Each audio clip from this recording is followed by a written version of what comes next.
আলী আসগর রাদিয়াল্লাহু তাআলা আনহুকে ওই কারবালার জমিনের মধ্যে হত্যা করেছে। ইমাম হুসাইন রাদিয়াল্লাহু তাআলা ইস্তিশহর বানো তাদেরকে 3 দিন পর্যন্ত কোনো পানি দেয় নাই, খানা পিনা দেয় নাই, কোনো পানি দেয় নাই, সমস্ত কিছু বন্ধ করে রেখেছে। শহর মানুষ বলতেছে, ও ইমাম হুসাইন, আপনার সাথে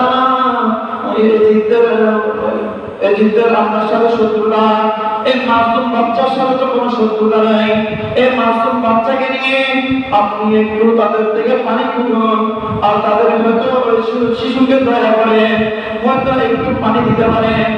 ইমাম হোসেন বারবার বলার কারণে ইমাম হোসেন জানাই, তবুও শেষ পর্যন্ত নিজের স্ত্রীর কথা রাখার জন্য ওই এজিদের কাছে বললেন, ও এজিদেরা, তুমি আমার নবজাতক শিশু আলী আসগরের জন্য এক ফোঁটা পানি দাও, একটুখানি পানি দাও।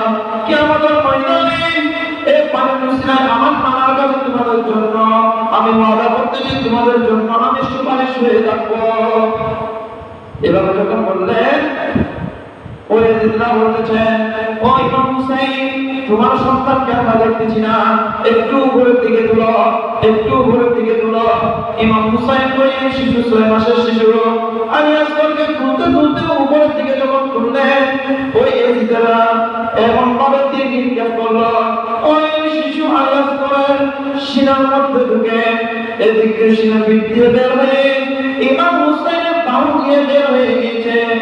ইমাম হুসাইনের ওই সন্তান আলী আসগর যখন ইমাম হুসাইন রাদিয়াল্লাহু তাআলা আনহুর বুকের মধ্যে একটু নড়াচড়া করে ওইটার মধ্যে ইন্তেকাল করলেন। ইন্না লিল্লাহি ওয়া ইন্না ইলাইহি রাজিউন।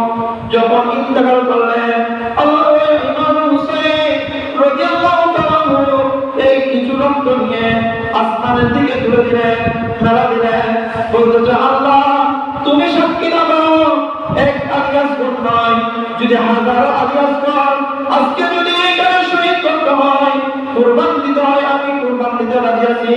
তবু আমি আমার নামাজানের ওই ইসলামের জন্য ওই এজিদের হাতে আমি বায়াত গ্রহণ করবো না। যতটুকু শরীরের মধ্যে আমার রক্ত রয়েছে ততটুকু আমি এই যুদ্ধ করে দেব, তবু ওই এজিদের হাতে আমি বায়াত গ্রহণ করবো না। আমরা যে এখন আযান দিচ্ছি, নামাজ পড়তেছি, দিন পেয়েছি, ধর্ম পেয়েছি, ইসলাম পেয়েছি, সমস্ত কিছু ইমাম হুসাইন রাদিয়াল্লাহু তাআলা আনহুর কারণে পেয়েছি।